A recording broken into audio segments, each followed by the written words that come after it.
Excessive consumption of alcoholic beverages has always been a risk detrimental to human health, as it is termed as the most commonly used addictive substance in the world. This already emphasizes the alarming situation, most especially to these people who are under the influence of alcohol abuse and addiction. Yet, despite these disturbing results, intervention to its consumption still has been impeded, thus the need for reassessment to the relation between its prices and ingestion. Excessive drinking on a single occasion or over a length of time can lead to serious health problems, chronic diseases, and even death. Data from the World Health Organization indicates that almost 9% of the Philippines population who are 15 years of age and older have an alcohol use disorder. Despite the restrictions for gatherings imposed by the government due to the pandemic, the alcohol consumption of Filipinos did not lessen. In fact, an article released by the Philippine Inquirer stated that the coronavirus pandemic appears to have made some 40% of Filipino adults turn to alcohol. The Philippines have come up with measures to be undertaken to address the burden associated with harmful use of alcohol to achieve the health-related sustainable development goals. Despite the best efforts of the government to reduce excessive alcohol consumption, many people still disregard its bad effects on their health. This high consumption rate is seen as a result of the accessibility and affordability of some alcoholic beverages. Included in the amendments introduced by the Tax Reform for Acceleration and Inclusion or TRAIN law is the excise tax of 4% of all alcoholic products effective January 1, 2018 and every year thereafter. A new proposal entitled the Package 2 Plus of the Comprehensive Tax Reform Program was proposed last December 2019, which became effective on January 1, 2020. This increased the excise tax imposed on alcoholic products. This increase of sin tax was proposed for many reasons, such as to discourage excessive alcohol for better health and social outcomes. It is for this reason stated above that the researchers conducted a study on the effects of price augmentation of alcoholic beverages due to the Tax Reform for Acceleration and Inclusion or TRAIN law, to the consumption and purchasing status of alcoholic beverages, and to the selling status of alcoholic beverage sellers in Borongan City, Eastern Samar, Philippines. Moving forward, the overall focus of this study is to examine the effect of the price augmentation of alcoholic beverages due to the TRAIN law to the consumption, purchasing, and selling status of alcoholic beverages in Borongan City.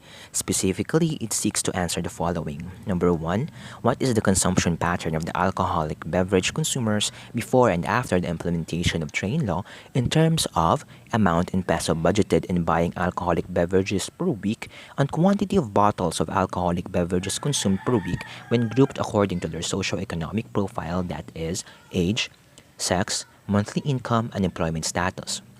Number 2, does the socioeconomic profile of alcoholic beverage consumers influence their consumption? Number 3, what is the selling status of alcoholic beverage sellers before and after the implementation of TRAIN law in terms of price of alcoholic beverages per bottle and volume of sales per week? Number 4, what are the significant differences between the consumption and purchasing status of alcoholic beverage consumers and the selling status of alcoholic beverage sellers before and after the implementation of TRAIN law?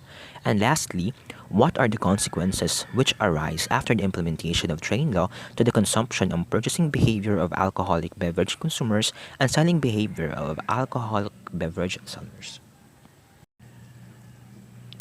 As we continue, the overall objective of this study is to examine the effect of the price augmentation of alcoholic beverages due to the Tax Reform for Acceleration and Inclusion or TRAIN law to the consumption, purchasing, and selling status of alcoholic beverages in Borongan City.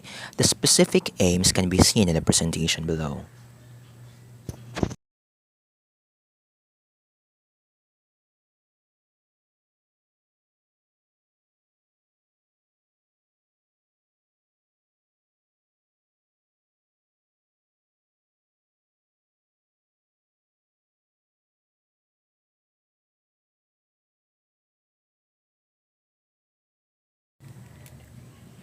For the significance of the study, the findings of the study is most beneficial to the Congress, being the lawmaking body of the government, taking into account the implementation of the train law.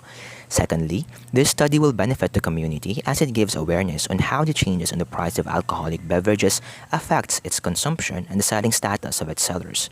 Moreover, with regard to the sellers' beneficial matters, the information will be utilized in their decision-making process as to whether the implementation of train law on their selling operations and the overall selling status affect the continuance of their business.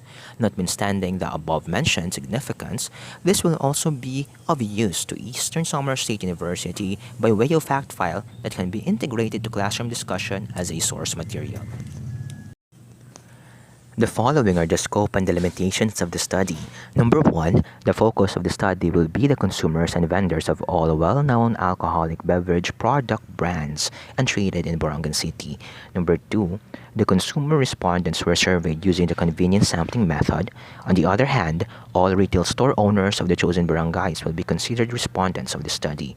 Number 3, only the 3 most populated barangays in the city are considered, namely Barangay Songko, Barangay Campisao, and Barangay Balod. Number 4, the research instrument is delimited by the use of Google Form surveys. The researchers have gathered various materials related to the study of tax imposition on alcoholic beverages and its effect to its consumption.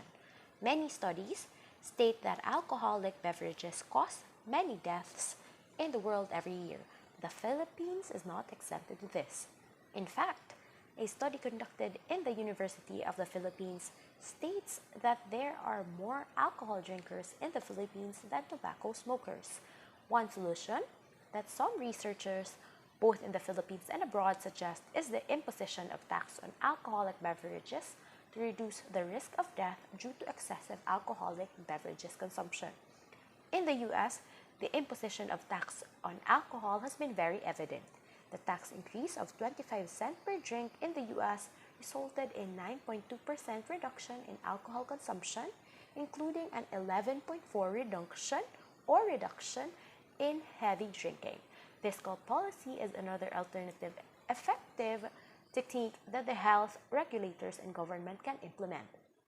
Progressive increment of taxes imposed can reduce smoking and smoking disease percentage, which may be very effective in the long run.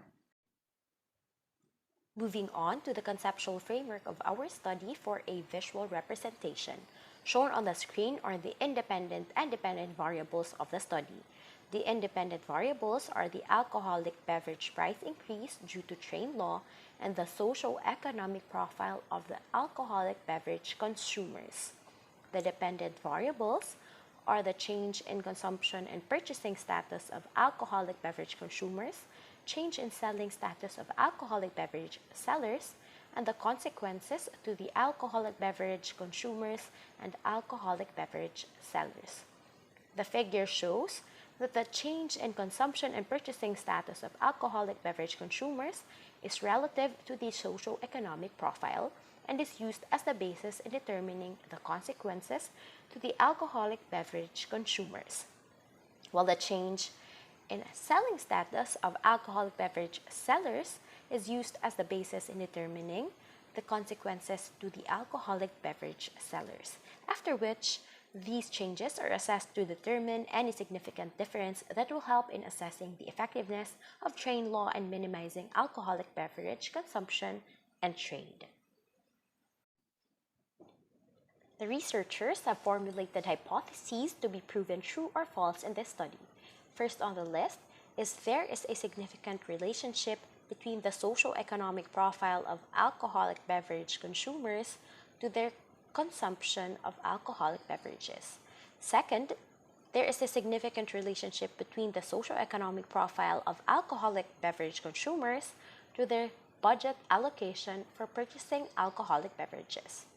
Third, there is a significant relationship between the consumption of the alcoholic beverage consumers to their budget allocation.